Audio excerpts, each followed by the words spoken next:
हे students, example number 5 में हमसे कहा गया है if a transversal intersect two lines. तो यहां पर बात की जा रही है कि इन्हीं दो लाइंस को एक लाइन इंटरसेक्ट कर रही है और ऐसी लाइन को ही हम ट्रांसवर्सल बोलते हैं। उसके बाद हमसे बोला गया है such that the bisector of a pair of corresponding angles are parallel. Interesting.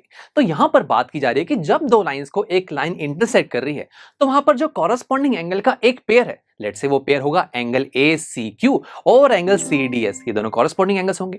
तो इन दोनों कॉरस्पॉन्डिंग एंगल्स के जो बाइसेक्टर्स हैं वो आपस में पैरेलल हैं। बाइसेक्टर्स का मतलब ये है कि ये दोनों corresponding angles two equal parts में डिवाइड हो रहे हैं, यानी कि एंगल ACE और एंगल ECQ आपस में इक्वल होंगे। और दोस्तों एंगल CDF और एंगल FDS ये दोनों भी आपस में इक्वल होंगे। और साथ में ये भी बोला गया कि दोनों बाइसेक्टर्स पैरेलल हैं। ये चीजें हमें गिवन है। Then prove that the two lines are parallel, यानी कि शुरू में जो हमने दो लाइंस ड्रॉ की थी उससे हमें अब पैरेलल शो करना है। कैसे करें दोस्तों? स्टूडेंट्स, जैसे कि हमें जानते हैं कि यहां पर दो लाइंस जिसको मैं पैरेलल शो करना चाहता हूं उसको एक लाइन इंटरसेक्ट कर रही है। और हमें जानते हैं कि जब किन्हीं दो लाइंस को एक लाइन इंटरसेक्ट करे और अगर वहां पर कोई एक कॉरस्पॉन्डिंग एंगल का पेयर भी इक्वल हो जाता है ना, तो हम गारंटी के साथ कह सकते हैं कि जो दो लाइंस इंटरसेक्ट हो रही हैं वो आपस में पैरेलल हैं। यानी कि अगर यहां पर कॉरस्पॉन्डिंग एंगल का एक pair that is angle ACQ और एंगल CDS इक्वल हो जाता है तो हमें गारंटी के साथ कह सकते हैं कि जो PQ है वो RS के पैरेलल है। तो मुझे अब एंगल्स को इक्वल दिखाना है। कैसे दिखाएं? गिवन क्या है हमें गिवन है कि जो CE है वो DF के इक्वल है। दो लाइंस पैरेलल हैं, राइट? और इन दोनों लाइंस जो पैरेलल हैं इनको AB लाइन इंटरसेक्ट कर रही है, राइट माय फ्रेंड्स? और हमें जानते हैं जब दो लाइंस को एक लाइन इंटरसेक्ट करती है तो वहां पर कॉरस्पॉन्डिंग एंगल्स का पेयर इक्वल होता है।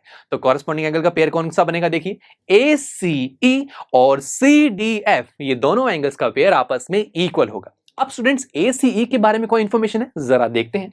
ACE वो इक्वल है ECQ के। व्हाई? बिकॉज ये दोनों एंगल्स इक्वल पार्ट्स में डिवाइड हो रहे हैं। और मैं इस तरीके से भी कह सकता हूं ना कि जो ACE है वो हाफ है ACQ का, तो मैं ACE को हाफ ऑफ ACQ लिख सकता हूं।